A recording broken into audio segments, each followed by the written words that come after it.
Assalamualaikum warahmatullahi wabarakatuh. Perkenalkan saya Abu Nufiliardi. Saya dari mahasiswa UT Surakarta. Di sini saya akan memaparkan materi mengenai strategi adaptasi dan mitigasi perencanaan kota. Yang pertama adalah urgensi perencanaan kota dalam adaptasi dan mitigasi kota. Yang pertama adalah perubahan iklim dan bencana alam. Ini semakin mengancam keberlanjutan dan keselamatan kota-kota di seluruh dunia. Mengapa?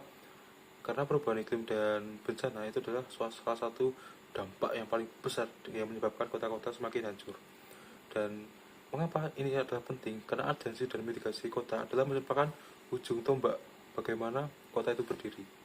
Lalu, apabila kota bersifat responsif, maka tidak hanya melindungi dari lingkungan ataupun infrastrukturnya, namun juga menyelamatkan banyak nyawa dan juga aset dari warga kota. Maksudnya, apakah adaptasi dan mitigasi dalam perencanaan kota? Yang pertama adalah adaptasi merupakan upaya untuk menyesuaikan sistem kota untuk mengurangi dampak perubahan iklim. Contohnya adalah peningkatan sistem drainase seperti peninggian muka tanah, peninggian talut, lalu pelebaran muka sungai ataupun yang lainnya. Lalu mitigasi dalam perencanaan kota yaitu adalah upaya untuk mengurangi emisi karbon dan jejak ekologis kota. Contohnya adalah transportasi hijau, yang dimana contohnya adalah mengurangi emisi gas karbon seperti kita menggunakan kendaraan pribadi. Kita bisa mengurangi dengan cara menaiki angkutan umum yang ramah lingkungan. Apakah saja metode yang dilakukan saat dalam upaya mitigasi dan adaptasi perencanaan kota? Yang pertama adalah analisis risiko iklim, yang kedua zonasi adaptif, lalu yang ketiga simulasi dan pemodelan, lalu yang terakhir adalah partisipasi publik. Lalu apakah tujuan dari metode tersebut? Yang pertama adalah untuk menyediakan data spesifik, yang kedua adalah menentukan pola lahan, lalu yang terakhir adalah menguji keberhasilan dan kebijaksanaan rencana. Dalam upaya adaptasi dan mitigasi perencanaan kota, itu tidak luput dari yang namanya strategi, tantangan, dan solusi. Dan untuk strategi yang pertama ialah penghijauan kota dan ruang terbuka biru atau hijau. Lalu yang kedua adalah pengembangan infrastruktur rendah karbon.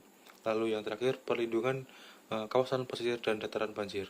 Lalu apakah saja tantangan yang dihadapi dalam adaptasi dan mitigasi perencanaan kota? Yang pertama adalah kurangnya data yang spesifik, lalu resistensi dari pemangku kepentingan, lalu perubahan kebijakan dan konsistensi.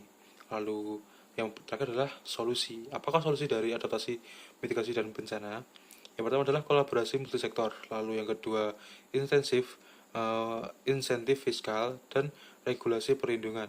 Lalu yang terakhir adalah edukasi dan peningkatan kualitas sumber daya manusia. Lalu manfaat apakah yang diperoleh dari upaya adaptasi dan mitigasi perencanaan kota? Yang pertama adalah kota lebih tangguh dalam menghadapi bencana atau iklim. Yang kedua adalah peningkatan kualitas sumber daya manusia. Yang ketiga, efisiensi energi dan pengurangan emisi. Lalu yang terakhir adalah keseimbangan antara pembangunan dan konservasi lingkungan. Lalu dari materi tersebut saya mengambil kesimpulan. Saya menarik kesimpulan yang pertama adalah adaptasi dan mitigasi bukanlah pilihan.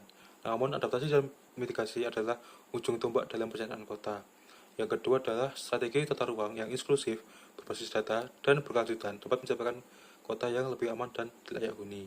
Lalu yang terakhir, kolaborasi semua pihak menjadi kunci yang sukses dalam implementasi. Sekian dari saya, terima kasih banyak. Apabila ada salah kata maupun salah pengucapan, saya mohon maaf. Saya Agung Nurfiliardi, pamit undur diri. Terima kasih. Assalamualaikum warahmatullahi wabarakatuh. Sekian dari